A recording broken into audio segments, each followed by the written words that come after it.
Welcome to Conversations on Conversations, the show where each week we explore a topic that can help us all have deeper conversations with ourselves and with other people to build more powerful relationship. I'm your host, Sarah Noel Wilson, and this week joining me is Dr. Cris Wildermuth. Now, before I talk about all the ways that I love her, let me give you the formal bio. Dr. Cris Wildermuth is an associate professor at Drake University, Des Moines, Iowa, where she directs the Master of Leadership Development. Originally from Rio de Janeiro, Brazil, Dr. Wildermuth has traveled extensively, conducting leadership development programs in various countries in Latin America and in Europe, and I've been able to join her on some of those trips. Dr. Wildermuth's main research interests are leadership ethics, employee engagement, and global leadership. She frequently speaks in national and international conferences and is the author of Diversity Training, published by the Association of Talent Development.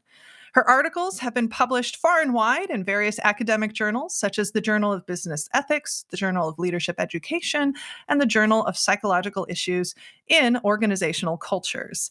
So I cannot wait for you all to meet Cris. Dr. Wildermuth. I'm going to call you Cris if that's, that's how we know each other. Is that okay? Yeah, I'm kind of laughing here because every time I listen to this bio, I'm thinking, yeah, I know I did this stuff, but that doesn't sound like like it doesn't say that I like to play a stupid app called Game of Sultans, and that I'm very proud of myself because I reached 2.8 billion in it, and that I enjoy finding new technology toys, or right, like it doesn't feel like me, even though it doesn't. No, we're going to have to work on that. You're going to learn a lot about Cris through this conversation, and also Cris is somebody who is going to be a reoccurring guest and guest host on the show, so we want to introduce her to you all early. For those of you who are unaware, I met Cris actually when I was a student at Drake going through the program, and she was this, professor unlike any teacher I'd ever had. She challenged the system. She taught in a way that I had never experienced, but it was one of the first times that I had experienced what learning could look like for me. And since that time, over the many years, we've just formed a strong relationship. We collaborate on a ton of stuff. And she is a big reason why I'm here in front of you, because she's the one who all those years ago said, Sarah, I think you should consider speaking. And I said, what would I have to say? And she's like, a lot. So with that, I'm so excited. Cris, welcome to the show. Thank you, Sarah. This is so much fun. And what else? I mean, you already started to talk, but what else would you want people to know about you? Okay, other than Game of Sultans and technology toys. Okay, wait. We've got to pause there for a second, because just side note, every single time that Cris and I have a conversation, at some point she's like, yeah, I use this, Booble site. Don't you use that? And every time it's something different, and it's always amazing. And my answer is always no, Cris, I don't know about that. But sorry, please continue, Cris. Yeah, by now I'm going to teach my first ethics class in a couple of weeks, and I created this electronic bingo, which, by the way, I can give you the address of, in which it says, Cris suggests, is one of the bingo squares is Cris goes on a tangent. Okay, they bingo that. And then another one is Cris suggests a technology toy. Cris mentions yet another technology toy. Cris adds crap to the curriculum or to the syllabus that wasn't there. Cris forgets about the syllabus. So yeah, like if you want to know what it's like to have a professor with ADHD, you might want to take a class with me. It's beautiful. I'm excited for us to explore and just see where the conversation goes. Today we're going to be talking about humanizing the workplace, right? And again, the idea of this is, how can we explore topics that impact us? How can we explore maybe things that we could be thinking about differently, how we might approach conversation? So as we're exploring this topic, I'll be sure to grab moments to reinforce some of those insights or practices that come up.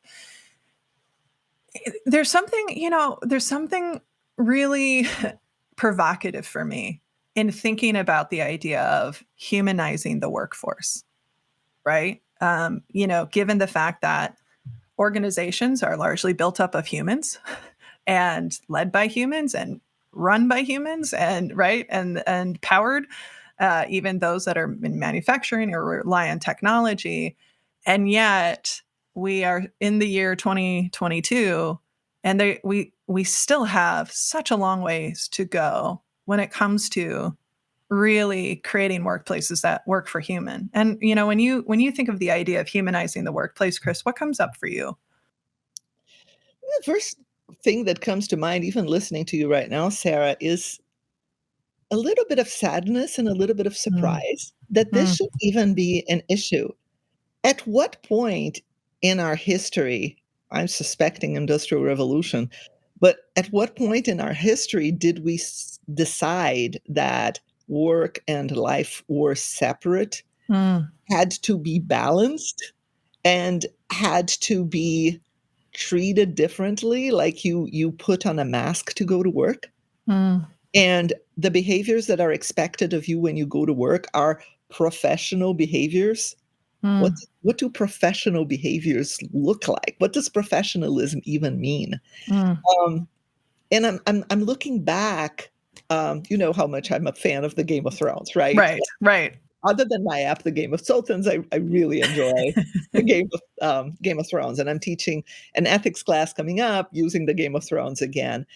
And I was watching this beautiful scene, in which Catelyn Stark, and if you're listening to Mm, this and you haven't seen the Game of Thrones, you totally need to, in which Catelyn Stark, Lady Catelyn Stark, is uh, Lady Brienne, who is one of the knights, is vowing to serve Catelyn Stark. So it's one of those moments in which a person vows to serve another, right? mm, So it could be a metaphor for somebody hires somebody or somebody says, I'm going to work in your organization. But the dialogue between these two women is, I will serve you and I will help you and I will do everything for you. I can't remember the words, mm, but I remember Catelyn Stark's, or the boss's, words. And it was, you will always have a seat at my table. I'm getting mm, goosebumps. You will mm, always get a seat at my table. I will never ask you to do anything that will bring you dishonor. mm. And I remember those two things. And I'm thinking, what if when we joined an organization, we really were joining an organization, of people. We were saying to Catelyn Stark, I will bring myself and my best to you. And Catelyn Stark and the organization would be saying, I will never ask of you anything that will bring you dishonor. Mm, And you will always have a seat at my table. And to me, what that means is, I will think about you as a human being, and I will always protect your ethics. What would the workplace be like if we saw each other like Catelyn Stark and Brienne Tarth see each other? I love that.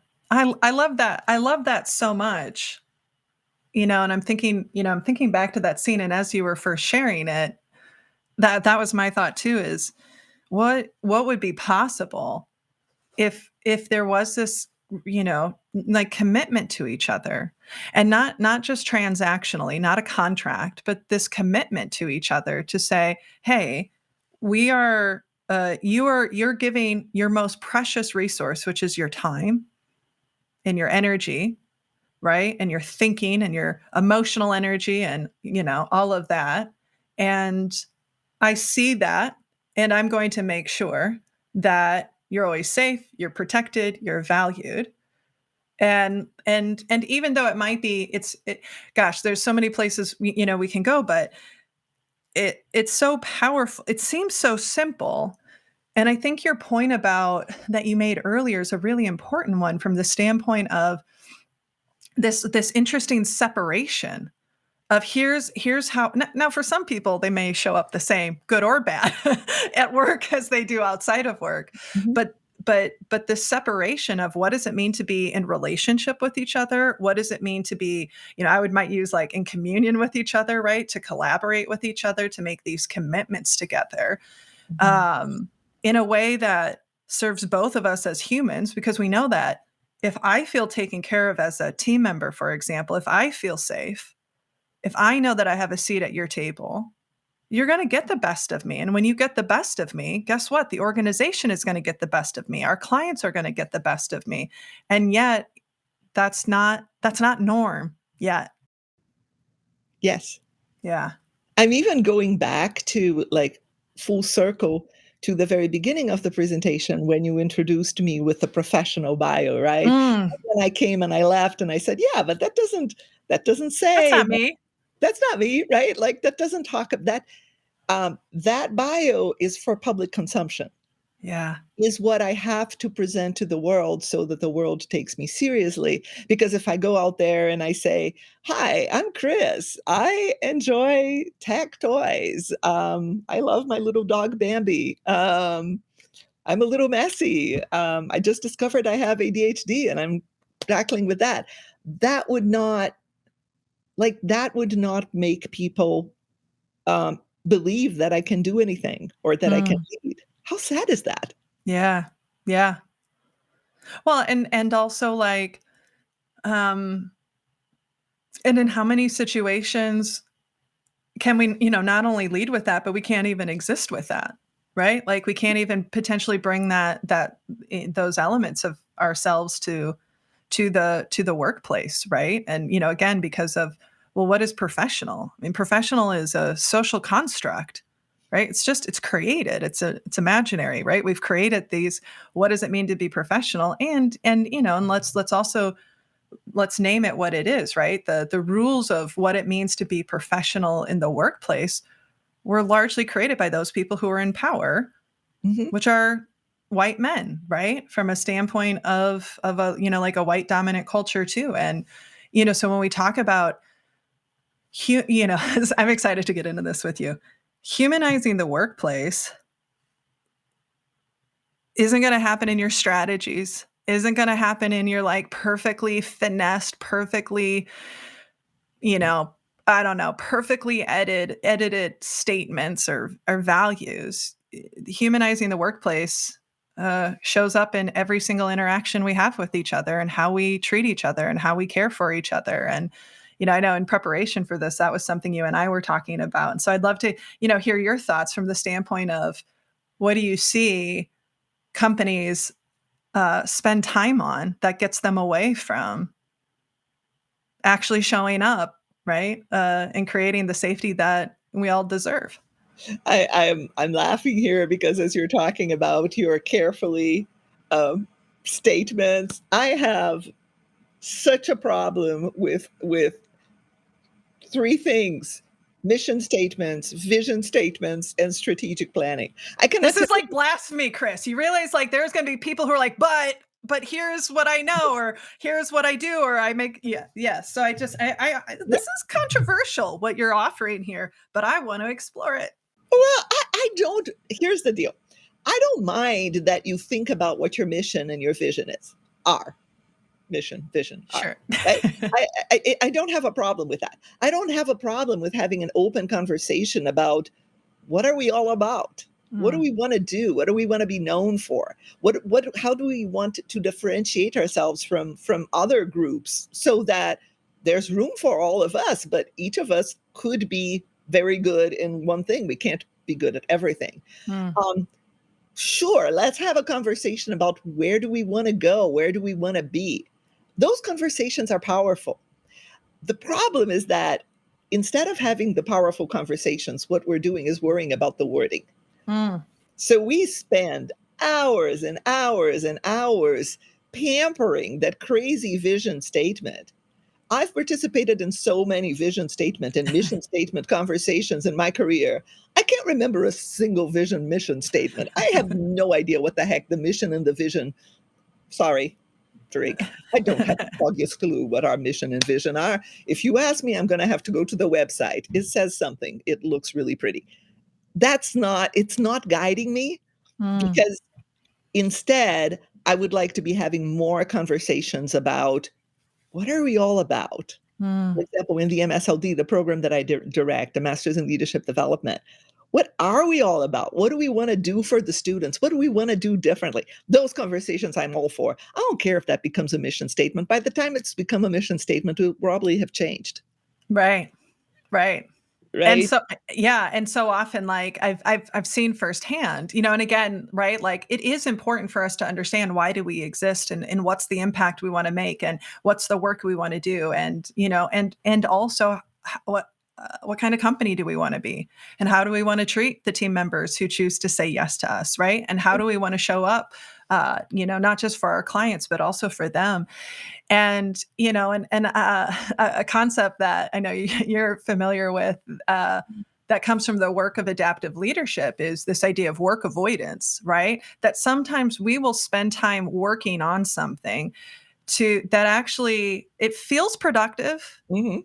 It sure feels like we're doing something. We're having a lot of those meetings. We're finessing, we're making pretty, but really what we're doing is avoiding, potentially, depending on the situation, avoiding like the actual work we need to do, avoiding the real work, or maybe, a story that comes to mind. I was working with an organization, and there was a lot of people on sort of like the second layer of leadership that's like, our vision isn't clear, our vision isn't clear, our vision isn't clear. And they just kept saying that, right?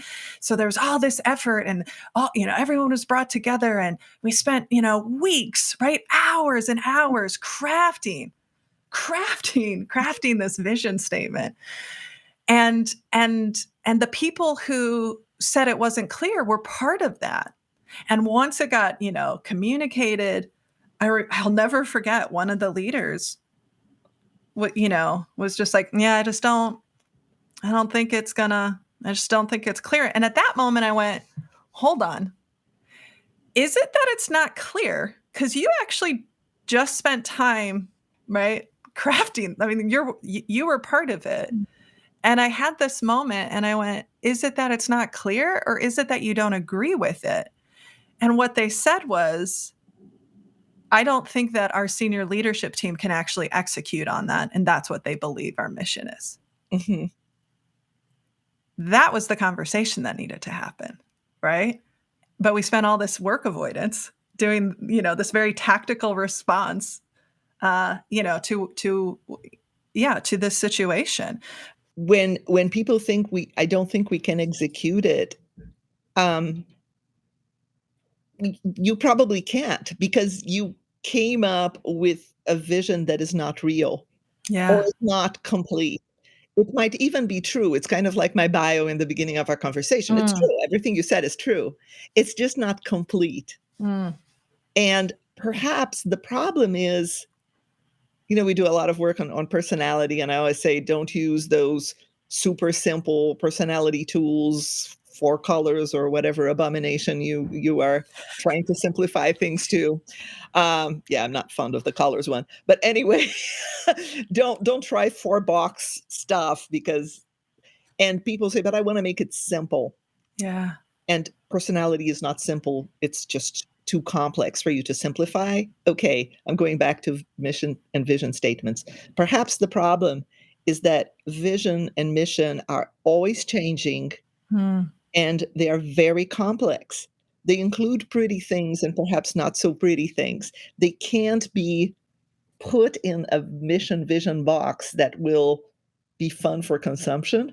mhm, And we might even be able to come up with one statement that kind of symbolizes us, kind of having a color or a logo, but that is not what is really going to give guidance to people.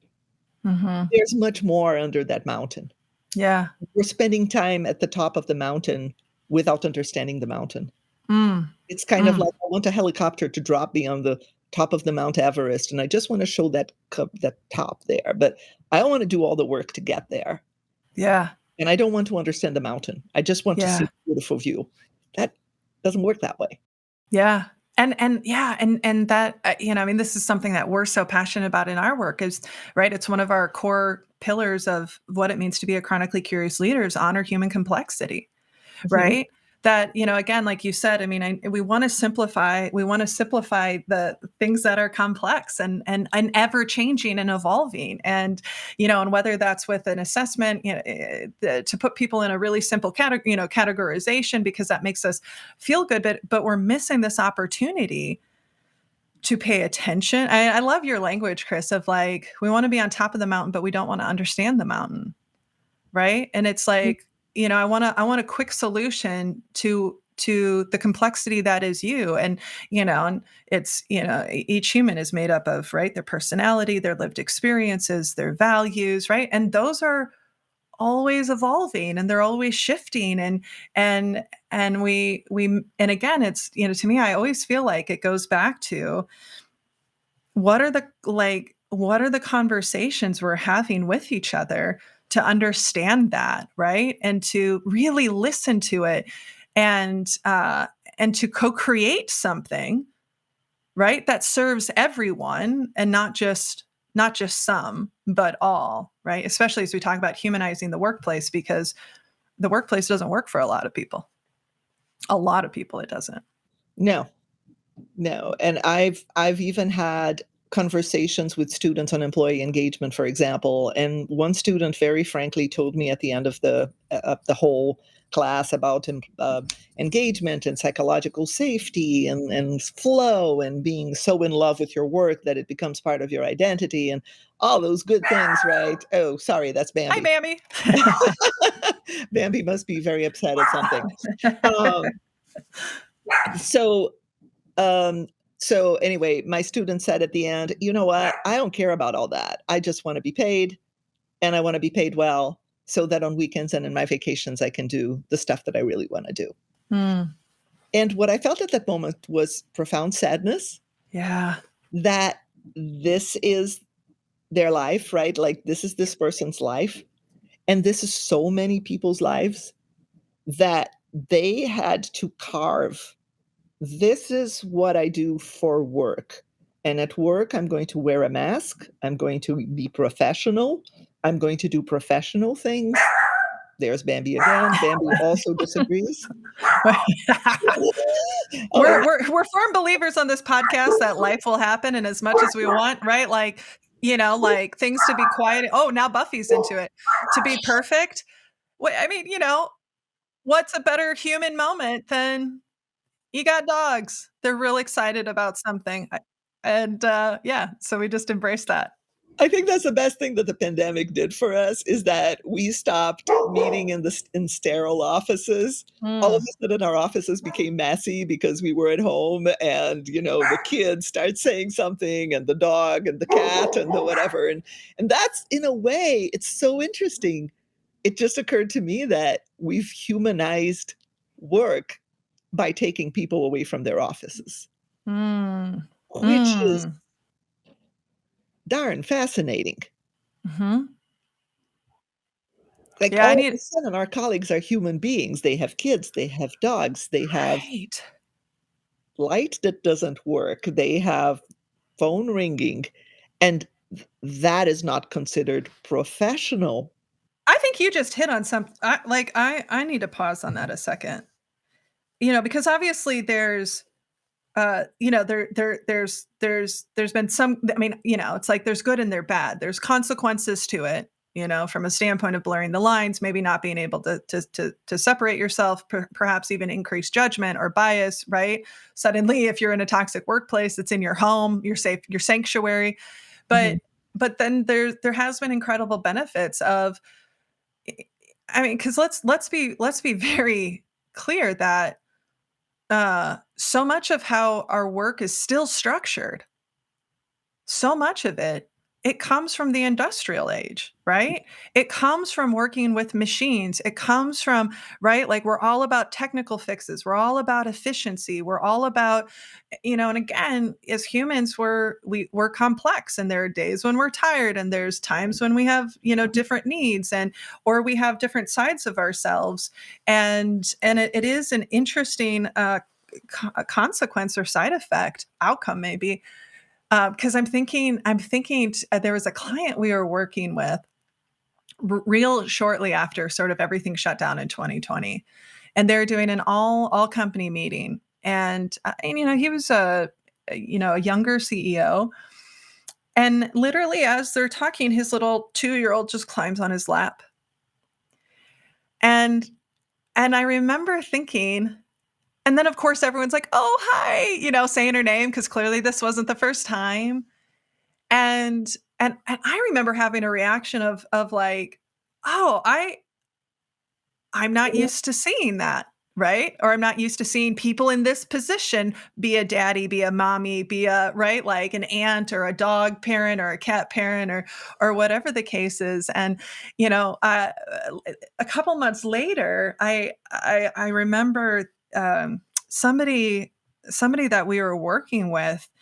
She said, one of the things I love about working remotely is I get to be my whole self all the time. And I said, "Say more about that." And she said, "When I went to the office from 8 to 5, I had to disconnect from everything else of who I was, things that brought me joy. And now I can work and I can go garden because I like to garden and I have dogs, so I can be a dog parent, and I'm a daughter, so I can call my mom over work in a way that just feels easier." And it was an interesting idea of I get to be my whole self all the time. That was so provocative for me, right? And maybe that's not, remote isn't for everyone. So I'm not necessarily, saying that. Although I think it's benefited, and not every industry obviously can do that. Um, but but that has always stuck with me of how what's the cost to us individually when we have to wear those masks, when we have to shut off who we are, right? And that goes across the board for everyone. And then, right, like if we look at groups that are historically and systemically marginalized, right, that's even further, right? There's an even greater cost to them when we think about the traditional work environment. There's a lot I'm here. like, yeah, I know there's a lot to process, and there's so much that is going through my mind while you say that. I think the first thing one question that you asked is what's the cost, right? What's the Mm, cost to someone if you have to hide part of yourself? Um, I'm thinking of, like, I'm right now I'm working on a book on, role theory, the role of a leader, and I'm working specifically on The Handmaid's Tale because, of course, I mm. find another pop I love that about you. write about. So it's gonna be called, at least the tentative title is Against All Odds: Leadership in The Handmaid's Tale. Mm, And one of the things that I'm looking at is who is allowed to be a leader, mm, who is a leader, what do we see as a leader, right? What are the roles of the leader? The whole idea that if for people who watch The Handmaid's Tale, they switch. You don't only have one leader, you have a zillion leaders that are helping each other. And in every leadership movie or movie that you can learn about leadership, you'll see that. There's not only one person, there's the whole flock of geese right. helping each other and passing the baton to each other, right? Um, so what's the cost, going back to the cost, what's the cost of hiding part of yourself? It's kind of like being an actor who is being given several roles, but almost like in a Twilight Zone show, you have to play the same role. I'm also thinking of, what's that film that people every day wake up in the morning and the day starts again? Oh, Groundhog's Day. Groundhog's Day, Yeah. yes. So now imagine that you're a kaleidoscope, Sarah, right? You have Sarah who plays the accordion, you have Sarah Mhm. the Nick's wife, you have Sarah the daughter and the sister and the aunt and the person who loved dip fests. You have the Sarah that I know and the Chris and Sarah who like to buy domain names. And then you have the amazing Sarah who does the consulting and who encourages people to have, really deep and curious conversations, and Sarah, the author and the leader of your organization. Mm, All these people are Sarah.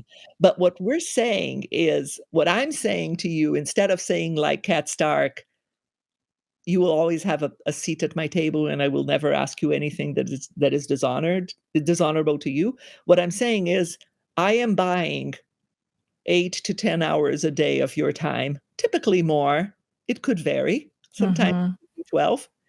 And during those hours, you only have to wear one of those Sarah outfits. Mm. And you only have one script.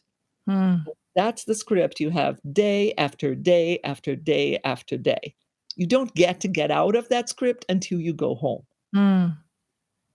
So perhaps the issue is not is remote better or remote not better, because like you said, remote is better for some people and not for some others. In some industries it's possible, in some industries it's not. But it's like, what lessons did we learn from COVID Mm. that we could be applying so that people did not only have one script, one Sarah, one hat, Mm. and one setting? Like, think about the scenery. Think about a play in which there's only one scenery, guys. You can't move from this setting. Everybody has a cube. How dehumanizing is a Mm. cube? Can we come up with any less humanizing thing than a That's cube? various shades of oatmeal that will never ever inspire me. No, I look at that thing and my imagination abandons me entirely. Yeah. So what have we done to it's like we haven't changed since the industrial age, and we're still what we're doing is creating boxes that look like the Charlie Chaplin movie, Mhm. and we're expecting people to be one person and have Mm. no other sides. And then we publish leadership guides with do 1, do 2, do 3, do 4, do 5. And I don't know why we still have, you know, can I say bad words in your show, or is Yeah, you not sure allowed? can. No, I you can. can. Okay. Yeah. I mean, What let's I don't know how bad how bad are we going? Just say it, and then if we have to bleep it out, we'll I was gonna say, just why do we have still shitty leaders? Oh, That's yeah, no, that's alright. Yeah. like, why do we still have shitty leaders if we have so many leadership books? And Yeah. I would say, well, because the leaders are trying to simplify. Let's go back to complexity. Yeah. They're trying to go to the top of the mountain without knowing the mountain. Yeah. They're trying to do 1, 2, 3, 4, and they are trying to robotize. I don't think this word exists. They're trying to transform real human beings, multidimensional human beings who have dogs like Bambi and whose dog barks in the middle of nowhere and who have kids and who have other passions. They're trying to make them single dimensioned, Mm. single scripted. Mm. Because if you're not single dimension, single script, what's my cue? I don't, Yeah. using the acting language, I don't know what to answer to you because you didn't use my cue. Mm. And I can't Mm. improvise because Mm. wow, I have not learned to be um, an improvisational leader. I have not learned Yeah. to yes and. I have not learned to work with and embrace real human beings. I have learned um, I have been given instructions to deal with robots, just like you get when you buy a new, Right. computer set. And you have not said my cue, so I have no idea what to answer to you. Yeah. It I mean, gosh, 100%, Chris, because and we know that our brain wants to simplify the complex. Like, we know that about our brain, right? And our brain loves to solve problems. And also our culture is set up to reward well, to reward people who are like technically proficient, right? Like, it's why we end up with a bunch of brilliant jerks who Mhm. have positions of power and authority. And instead of understanding and honoring, not only the complexity of others, but also your own complexity, right? When yeah, self-awareness, like seeking self-awareness is still, I mean, it's so important for your personal well-being and your personal clarity, and right, and how you show up. But it's like, if I don't understand me, and if I am unable to understand like my complexity and sit with my complexity and my emotions, how the hell can I show up for you? Right. And some of the things that we see are, things like the like, oh, emotions don't belong in the workplace. I can't tell you how many times I've been told that. And it's like, I know that would make your life easier. Sure would. I mean, it would be easier if you could just be like, push a button, person do this, right? Like, that's why we like working with machines. But those emotions are there. That complexity is there. That person might be able to compartmentalize something that's happening in their life for a little bit, but it's still in them, right? If I'm taking care of a sick parent, that's in me. That is in my heart. That is on my mind. That's in my stomach. And instead of this, I think one of the ways we can think about, right, like, because I hope there's some people here going like thinking about this and going, well, how do I do it? Is the emotions, the human experience are there. And you can choose to ignore it, or you can really work to understand it and work to honor it and spend that time. When I think about and there's a couple of things coming up for me because I'm also consciously thinking about what are some moments of like reflection questions maybe people can think about, right, as they're hearing this, right? So if you are somebody who's listening to this and maybe you're in a workplace that you're struggling, or you don't feel like maybe it's a fit for you, right? Maybe a question to reflect on is like, what's the one role I'm like, what are the roles that I'm being allowed to be? And what are the parts of myself that I can't show up in, right? And am I okay with that? And what's the cost to me, right? Because sometimes I think there are situations where we might not be able to leave a situation because there maybe aren't other opportunities. Maybe I live in a small town and I'm a nurse and there's only one hospital, and so here's where I am, right? But sometimes I think we can box ourselves in and not realize that we could go after something different. We could go after another job. I feel like I'm rambling a bit, but that's just because my brain is moving really, really fast as we talk about this. How you're totally not rambling. You are expressing the complexity of the problem. Mm. Like we are so desperate to even talk in a straight direction, right? Like That's even a the beautiful catch. You're right. That's I have to. Yeah. Yes. Yep. right? Like because it's not professional if you don't go straight. If you meander a little bit. How many trips have you taken that all your roads were straight? Mm, You can't climb the Mount Everest going straight either. I'm mm, not a mountain climber, but I'm sure you can't. So it's the rambling is just making audible where your brain is going, mm, you know? I think like one reflection, going from where you were is if you want to humanize the workplace, I think you said something that reminded me of that is be curious with yourself. I think you said something about mhm, what roles am I playing? So I would ask people who are listening to us, hey, who are you beyond your bio? mm, mm, Right? What's your bio? Take a look at your bio. All right. mhm. And you know how after I heard my bio, I'm like, okay, what about my Game of Sultans passion? That, at exactly 10 in the morning, every morning I have to go hunting. Like what is that for you? What is your Game of Sultans? What are your passions? What are the things that are not in your bio? Mm, Who are you as a complete human? Who is your Bambi? Who are your loved ones? What happens in your house that is not professional? Take a look at everything about you. And then reflection number 2 is now remember that every single person with whom you work has a mm, world just like that, a different world. They're different mountains. They are different complexity worlds, right? But everybody has that. And you're only seeing this little piece of it. It's kind of like that story, that old, I think I'm now remembering the book, that story of a bunch of people who saw pieces of an elephant, but they Oh, didn't yeah, yeah, yeah. see the elephant. Mhm. And they're Yeah, describing it like, "No, it's like a snake, and it's a tail, and it's like a tree," and right, they're not seeing the full picture, just what's right in front of them. exactly. So nobody sees the exact elephant, right? Yeah. We're doing just that in the workplace. We are allowing people one little cubicle And by the way, don't make it too personal because that doesn't look professional. So Yeah. some organizations don't even like people to personalize their cubicles. Oh my gosh, you can't bring your dog or your emotional support animal because what organization would have that?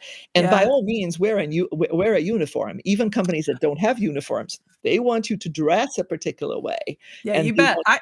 I mean, I was told when I first started speaking, I had a few different people tell me, but I remember one in particular. Somebody said, "Sarah, people won't take you seriously unless you're wearing a suit."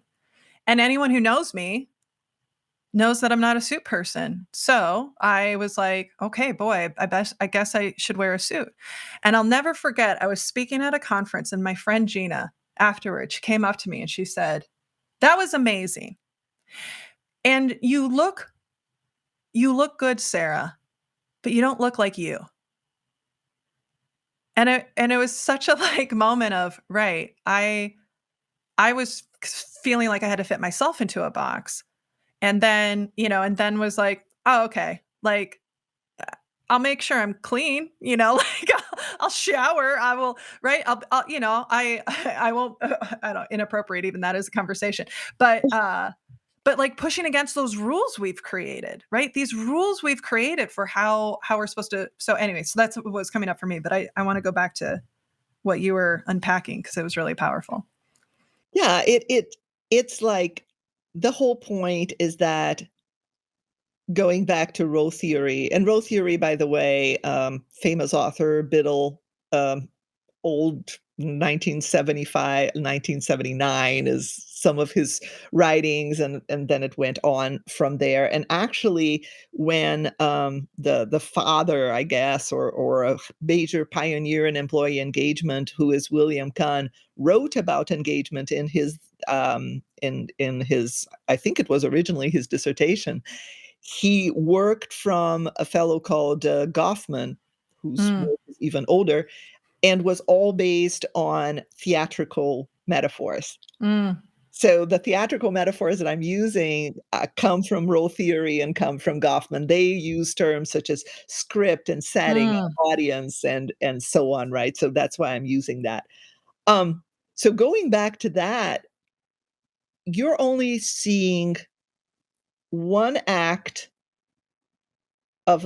one act of a play in which that actor is only interacting with one other actor, and you're not seeing anything else. You're not seeing any other plays, you're not seeing any other sceneries, you're not seeing any other moments.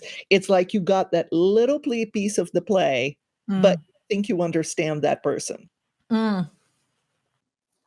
And we created this whole Broadway setting in our workplaces.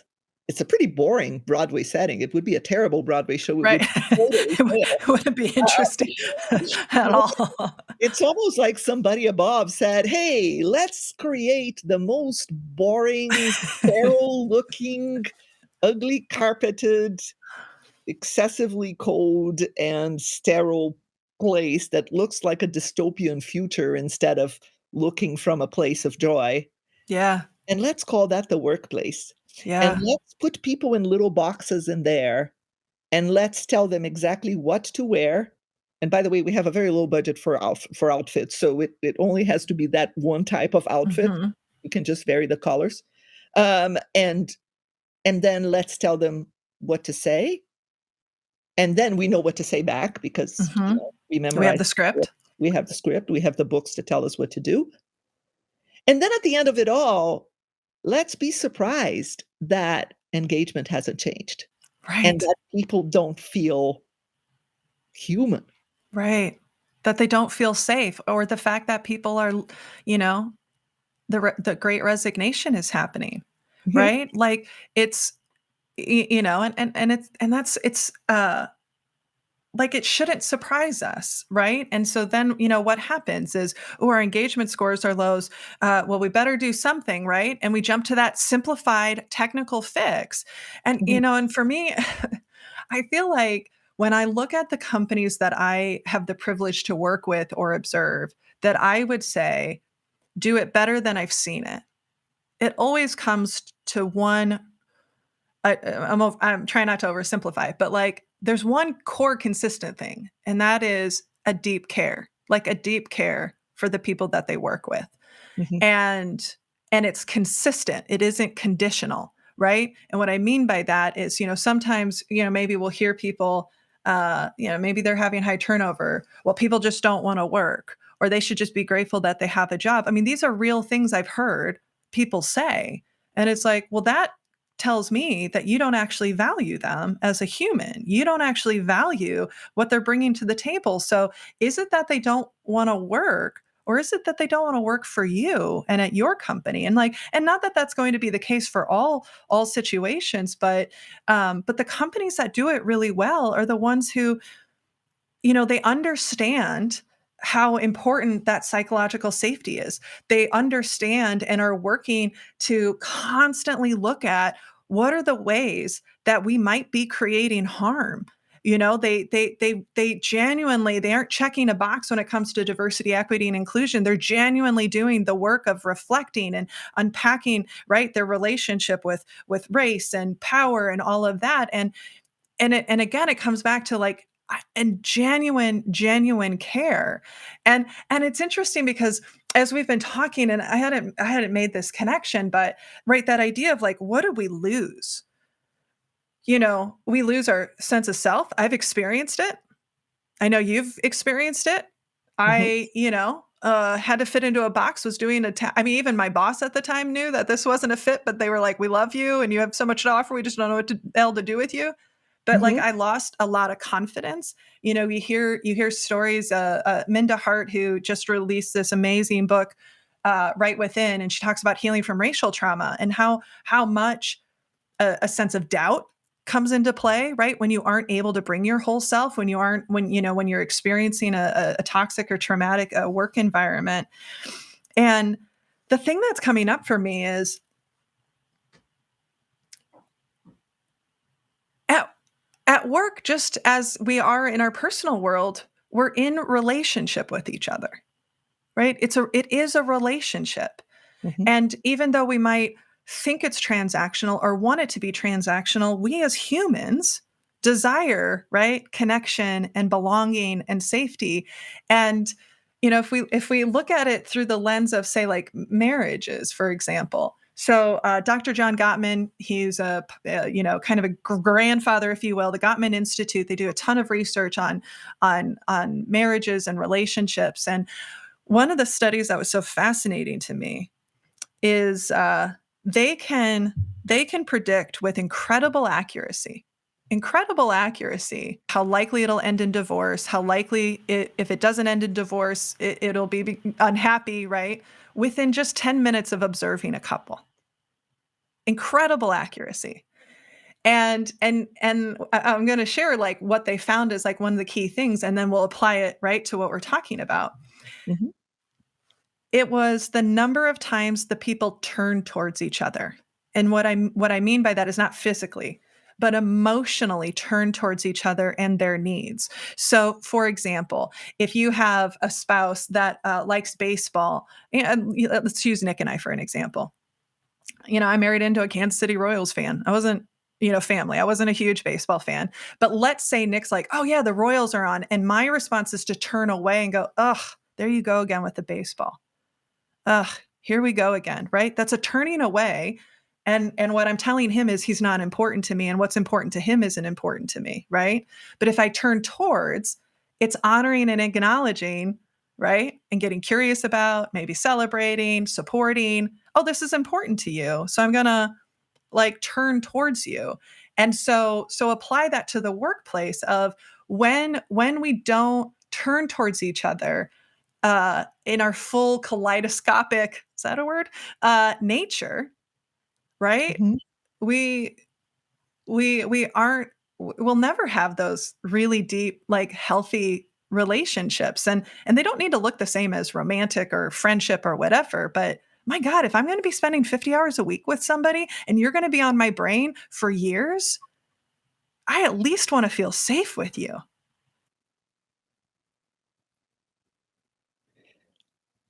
I'm pausing here because I'm thinking there are two big thoughts in my head from everything that you said. The first is that individualism is not human. Mm, Humans are tribal, right? Our mm, past is social. mm, The culture of complete independence that we have woven here, and that each person is an island is not does not match our evolutionary past. right. The second thing that occurred to me when you said that the people that you worked with, that you had were lucky enough to work with, I can't remember your words, were caring and you didn't really want to oversimplify. Perhaps there are some things in life that are super complex and kaleidoscopic, Mm, right? Like understanding the full Sarah, understanding the mm, full Chris takes more than just reading a bio. We're much more than that. So that part is complex, right? But some things are perhaps simple to be allowed to be complex. mm, And here's what I mean by that. So you know my daughter Maggie, mhm, my wonderful daughter Maggie, of whom I'm so, so, so, so proud. Um, when Maggie was little, the pediatrician asked us, "So, what are your discipline processes, right? Like, how do you discipline your child?" And Mel and I look at each other like, "What's that? Like, do you discipline?" And then he went on like, "What are your house rules?" And then I had an answer to that. I said, "Okay, we have two rules in the house. mm. Rule number one is." Um, you will be kind to people and animals. And rule number two is every Wildermuth who needs a hug will get one, no questions asked. I love that. Those were the only two rules, I get a little teary, Mm, that I used to bring up my amazing daughter. Those were the only two rules. Now, back to the workplace. We will see the whole of you, like I'm imagining mm, Catelyn talking to mhm. Brienne. You're coming to work with me, not for me. Right, Let's get rid of the right, word for. right. You're coming to work with me. Mm, Um, we are going to be a tribe or a team. I will see the whole of you. You will bring the whole of you. I will bring the whole of me, and we will care. mm, Everything else, there is no script. There are no books. So that's what I mean by the simplicity that mm. allows for complexity.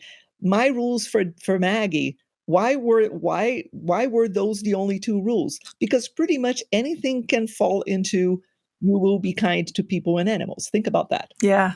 You're throwing a tantrum at 3 years old. You're not being kind. You're being Mhm. unkind to a friend. You're not being kind, right? Like pretty much everything that goes wrong, it's because people are not being kind. Right. So if we actually had a, I would love to see a mission statement like that, a mission statement for each other. Mm, We will see the whole of you. mm. Bring the whole of you. We will bring the whole of us. Let's add Cat Stark for good measure. You'll always have a seat at my table, and you will never be asked to do something that will Mm, dishonor you. mm, We will care. mm. Great. Who wouldn't That's it. want that? I know, right? Right? Like who wouldn't want that? And and it makes me think about how many people recently, right, that we've heard from that have left jobs and, because they didn't feel valued, that they didn't have a seat at the table, right? That they couldn't be their whole selves. And part of that work is also the side of it of, and I need to know when I'm not honoring your whole self, or I need to catch when I'm not, or I need to, right? Like, because, I think, so many people have, right, beautiful intentions. And yet there are things we can do that are harmful intentionally, intentionally, right? And doing that work of, I think about my vows a bit as we're talking. Uh, and one of the commitments Nick and I made to each other is to start each morning with good intent and to end each night without regret. And that doesn't mean that there won't be harm. And it doesn't mean that there won't be regrettable events, right? Because that's also part about being in relationship with each other is like regrettable events are inevitable. But do we take the time to repair and heal? Are we able to be open to and receive when we get feedback, right? That's indicative of us not honoring the whole person or whatever the case might be, and I think that for people who are listening to this, the we're big fans on the team of a courageous audit, right? So it's really easy to be like, yeah, I do that. Yeah, I would do that. Yeah, I definitely. But one of the most powerful questions we can ask ourselves is, what are the ways in which I might not be caring for my team members, like the people that I serve, the people that I'm working with? What are the ways, and in what ways, that what am I doing or not doing that might be putting someone into a box, that might be putting them into a role? What are the things I'm doing that might be creating or is creating an unsafe environment? And as someone who often is using these questions for myself, that's really hard to ask and it's even harder to answer, but it's so important because if, in creating a workplace for humans, right, we have to own that we're not perfect. We're going to mess up, right? There's going to be regrettable events, but if I'm committed to you, then that means I'm willing to do the work needed always to maintain, right? Like, and to protect that safety for the both of us. Like, I wish, I would love to see, and more people reflect on. There she is. Hi, Bambi. Uh, Not just like, yeah, but I care. I'm a good person. Because there are times when we're tired, and there are times when we're in protection mode, and there are times, and we have biases, and we have been cultivated in this culture, right? This very dominant, like culture where things like perfectionism, right? And sense of urgency and no emotions at the workplace and all of this, right? From like, and like a white dominant culture of like what corporate America is so founded on. That's in a, I I I worked I worked with a coach for a while, and one of the things that was so provocative for me as I was like exploring just my relationship with these rules, right? The rules of what work needed to look like. I told her, I said, "What if I'm too empathetic?" And she said, "Well, what would that look like? And is that actually possible?" And it was so interesting to like unpack. And it was like, "Oh no, that's," and she's like, these rules, these roles, these scripts, these boxes. She said, if you think of yourself like a garden, and yes, you want to nurture the roses, like you want to be the person who is caring and honors complexity, and like make it safe for people. She's like, so many of those rules and roles and beliefs are the weeds, and they're really intertangled with your roots, and it's not enough to pull it out and to say, I don't believe in this anymore, because she's like, they're in there. And it's every moment when you can have a micro incision, and she's like, and it's just going to be micro incision after micro incision, uh, until eventually some pieces of it will. But she's like, it's really, I mean, you called me out on it earlier when I was like, oh, sorry, I'm rambling. And you're No. like, isn't that interesting? That to be effective means we can only talk in linear ways. Like, oh, interesting. Let's cut that little weed out. And I'm going to keep cutting it out.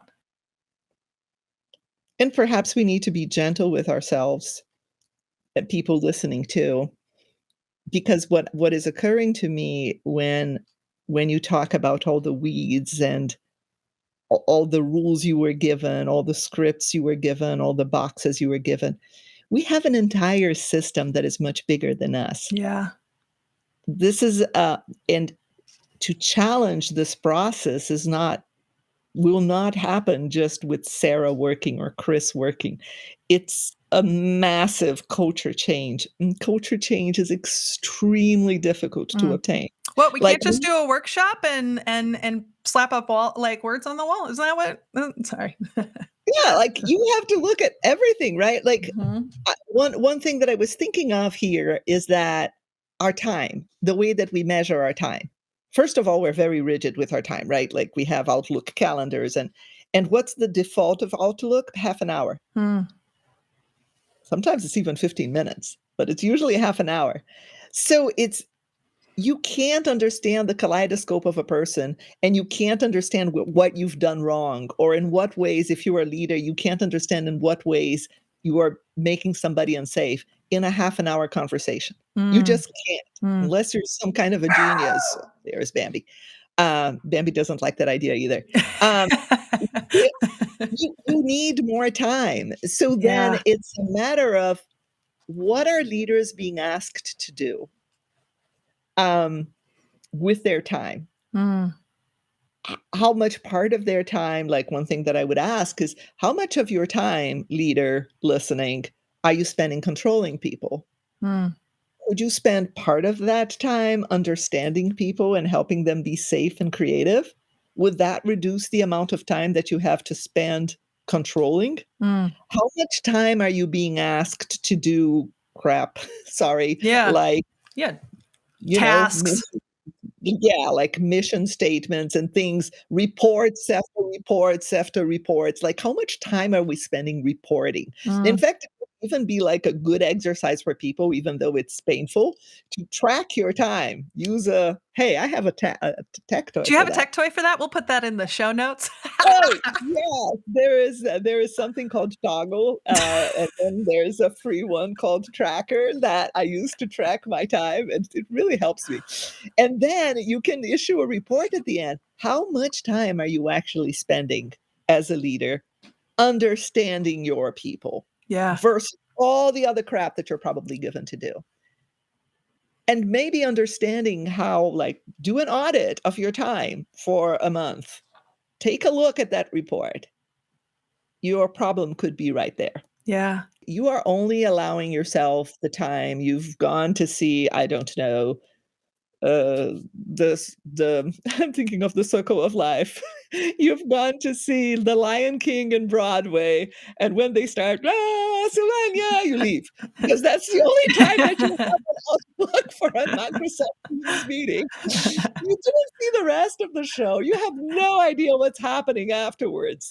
But you went to write a report and then to have a meeting with your boss and Yeah. then to have a meeting with the other boss and then to go to a strategic planning meeting and then to discuss your company's vision.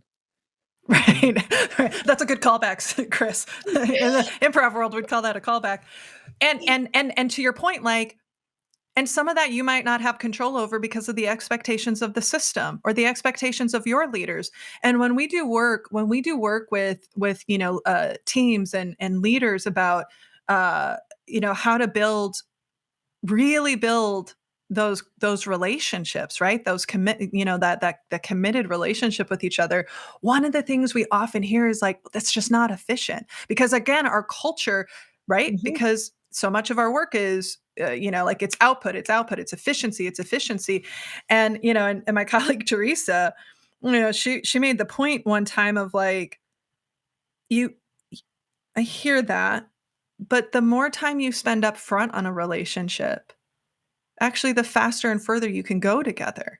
Like when you invest that time, when you take more than the half an hour, when you really like it's actually more efficient in the long run to dedicate time to building relationships and understanding your people. And and we talk about like remote environments. A lot of companies are making the shift for the first time and that understanding the individual needs is one of the most important skills and muscles they have to build because before when we were in a oh Chris, this is all coming to me, like when we were in a box and we knew the rule and I knew the task, like I only had to worry about one set of rules for everyone. But now, well, I've got different needs, right? I've got different challenges. I have and so it's forcing us to have to pay attention to the individual. It's forcing us to pay attention to how we're interconnected, right? It's forcing us to think about the relationship and relationships so much are about, like understanding and meeting needs and values and all of that. And then like that's one of the big challenges we see in companies that are moving to remote first is like I don't understand the rules of the game because they're different for every person, you know? Or I'm working with people in different time zones now that I never did before because we can open up and we can recruit from wherever. And it's like, yeah, I mean, this is a beautiful opportunity for us. I think that this disruption has opened up this opportunity for us to finally be as intentional about our relationships as we should have been before. But now it's like a non negotiable. And perhaps one question that we can ask is how efficient would you be? Can you envision a world in which you spent no time in control? Mm, Control has just disappeared from your life because you spent so much time on relationship and psychological safety and inclusion and a world in which your people are putting their swords at your feet and saying, I am totally committed to you. mm, Um, you've created an environment in which that person feels safe to be them. mm, Yeah, that takes time. It hmm. takes work. It takes real work. Um, but now you no longer have to control everything the person is doing Right, because it's gonna happen, and right. it's going to happen more brilliantly than there's gonna be a tree from that box and Mm, not just the little grass you thought would grow there. mm, Like, not only you don't have to control what you asked the person to do, what the person will do will probably surpass your wildest imaginations. 100%. So that organization now is an organization of humans who are allowed to be freaking brilliant, Yeah. each of them, with their entire selves, because you took the time to follow one simple rule: Mm, thou shalt be caring. yeah. Chris, I love it. We could keep going on, but we won't because I know we'll have you back. There's a question that I ask all of our guests, and I want to give you some space to respond to that. As we think about the conversations we have with ourselves and others and how that can shape, right, our world, what is a conversation that you've had with yourself or with someone else that was transformative? So I can think of, like, even when we think about the conversations with ourselves there, lately I've taken into, another tech toy, a VR. Quest 2 has a meditation tool that asks me amazing questions every morning, and those conversations with myself are really cool. But talking about the workplace, there was a situation in which me and another coworker, who happened to be, I reported to them, we had a terrible relationship. I was always, it's almost like whenever I see that person, I would get all my weapons out. Mm, By the way, I don't do weapons, but, all my psychological mhm, weapons. I would put an armor around me. I would protect everything so that the only Chris she sees is the one on that biography. And even that biography might be too long. I've been told that I meander some, so let's make sure that that biography is absolutely succinct. And I was getting more and more narrow, more and more mm, little, more and more flat in order to interact with them. And of course, that was making me acutely anxious and uncomfortable. And then, in order to protect myself, I kept bringing weapons out. mm, And of course, I don't know what was going through their head, but their relationship with me was clearly uncomfortable to them as well.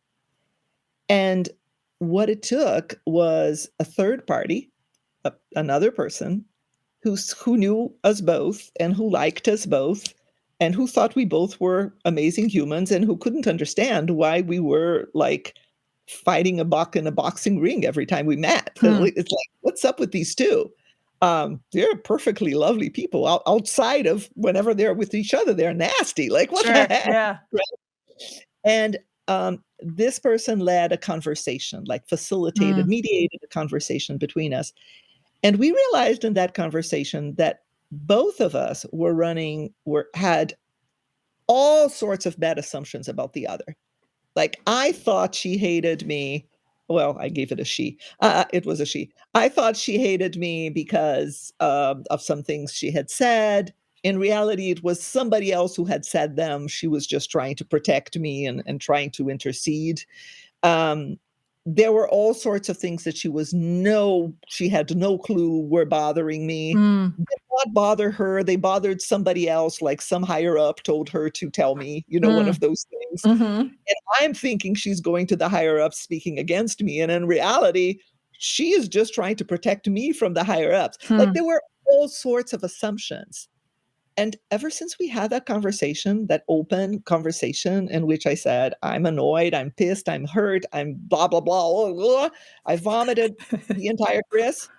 Um, and she's like, no, that's not true, and blah, blah, blah. We've had a beautiful relationship ever since. Mm. The most supportive. We're still very different people. We still have very Yeah. different personalities, but it's been lovely. It's been supportive and lovely, and it's a colleague that I really deeply respect and will always cherish having worked with. And all it took was one person to say, "Let me sit these two humans down because there's something wrong." Yeah. And also the willingness on both of your parts to receive it, right? And to be Mhm. open to that and to go, this relationship matters enough for us to figure this out. I love that. I love that so much. And I'm assuming there will be a lot of people who might resonate with that story. Cris, it's been such a pleasure. I assume there will be people will want to know how to connect with you. So what's the best way to connect with you and the work that you do? I would say, feel free to contact me in my personal email, which is chris@theleadercampus.com. You can reach me out on LinkedIn if you want to send me a message or whatever. I think those are the two best ways to Yeah, connect with me. perfect. Or connect with me through you. I don't care. Yeah, yeah. I mean, I'm What always open to fun conversations. we'll put all of Chris's contact information in the show notes. I highly recommend that you connect with her. I know that she's very active on LinkedIn and is just a wealth of knowledge. I know that I am certainly different and better because of knowing you, and I hope you all feel the same after this conversation. So, Cris, thank you so much for joining us today. Thank you, Sarah. That was absolutely great. Was so much fun. It was. Thank you for listening to this week's episode of Conversations on Conversations. I know that I thoroughly enjoyed the opportunity to connect and explore this topic with my colleague, Dr. Cris Wildermuth, as we explore the idea of humanizing the workplace. And something I'm going to hold on to was that moment when she caught me apologizing for how my brain works. Because some elements of our sort of dominant culture of communication comes from a very neurotypical way of communicating and thinking. And for those of us who are neurodivergent, right, from an ADHD perspective, from an autism perspective, our brain just works differently. And I just thought that was a really beautiful catch about honoring the complexity of humans. So that was a real gift that she gave me. For more information on how to hold deeper, more meaningful conversations with others in your workplace, or if you would simply like to connect with us, please visit us at sarahnollwilson.com. You can also connect with me on social media. You'll find me on Twitter, LinkedIn, Instagram, Facebook. Just search Sarah Noll Wilson. You can also pick up a copy of my newest book, Don't Feed the Elephants, where books are sold, to help you overcome your art of avoidance. If you liked what you heard and want to support this work, I invite you to please visit us on patreon.com/conversations on conversations, where not only your support will sustain this podcast and the amazing team behind it, but you'll also get access to just some, fun swag and also content-specific things that will only be available for our Patreon supporters. If you have questions, if you want to share with us what resonated, or if you're curious about what other cool tools and technology that Cris is following following lately, we would love to hear from you. So you can email us at podcast@sarahnoelwilson.com. You can also follow the podcast on Twitter at Convos on Convos. Please rate, review, and subscribe to the show. That is what helps us know what is working. It also is what helps us get exposed to other people. You can do so on iTunes, Spotify, and other podcast platforms. And if you're enjoying the show, if you're learning something, if there's something about this that is resonating for you and you think others might enjoy that as well, please help us spread the word. You can tell a friend, you can post about it on social media, you can hire an airplane to, do a cloud, a cloud design, whatever feels right and real for you. We want these conversations to reach as many ears as possible. So helping people find the podcast is another great way to show your support. Finally, a shout out to our incredible team who makes this podcast possible. While I am the face and the voice right now, you see, big shout out to Drew Knoll and Nick Wilson for editing and producing the show, to Olivia Reinert for helping us with transcriptions, and Caitlin Summit Nelson for all of your marketing support. And a final thanks to Dr. Cris Wildermuth. She is a wealth of knowledge. She is somebody who lights up my eyes and pushes me to think beyond what I could ever think is possible. And I always learn something incredible when I'm in conversation with her. And just finally, when we can change the conversations that we have with ourselves and with others, we can change the world. So with that, thank you all so much.